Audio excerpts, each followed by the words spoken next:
subject that's of some attention recently. There have been indications that at a very high level, or levels in the department, there is a more benign face being shown, excuse me, to Hugo Chavez in Caracas. And this at a time when Chavez is attempting, in some views, to follow the path of Putin, consolidation of the powers of the presidency, and whose attitude toward the United States has not been very friendly. Is this a correct assessment that you have showing a more benign face? And if so, what's in it for us? What are our objectives?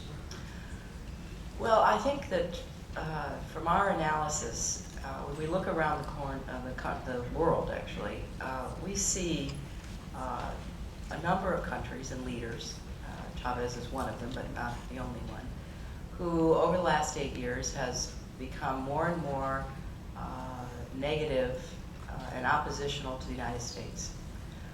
Certainly from my perspective, the prior administration tried to isolate them, tried to support opposition to them, tried to turn them into international pariahs. It didn't work.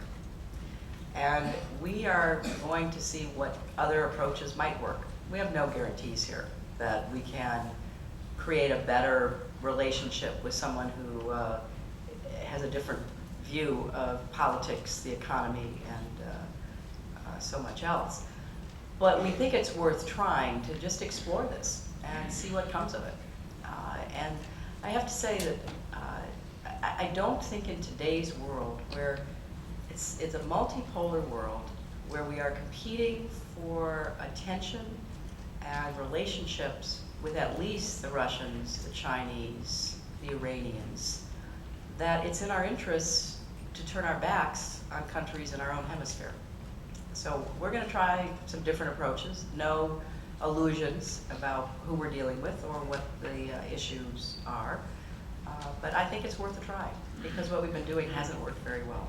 And in fact, if you look at the gains, particularly in Latin America, that Iran is making and China is making, it's quite disturbing. I mean, they're building very strong economic and political connections with a lot of these leaders. I don't think that's in our interest. So I'm certainly open to both constructive criticism and ideas, but we talked about exchanging ambassadors again with Chavez, which I think we will do at some point. We are looking to figure out how to deal with Ortega. The Iranians are building a huge embassy in Managua, and you can only imagine what it's for.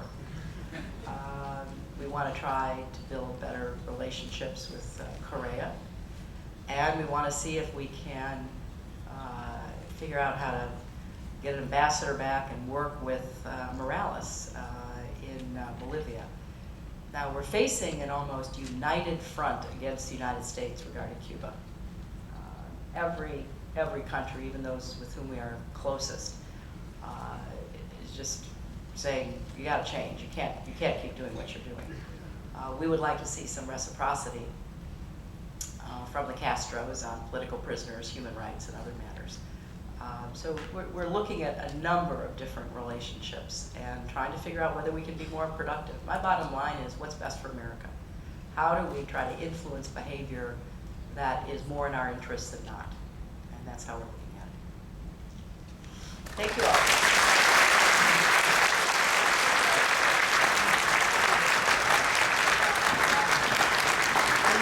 Where on that is going to start the photo? Where on that is going to start? Yeah, right at the front.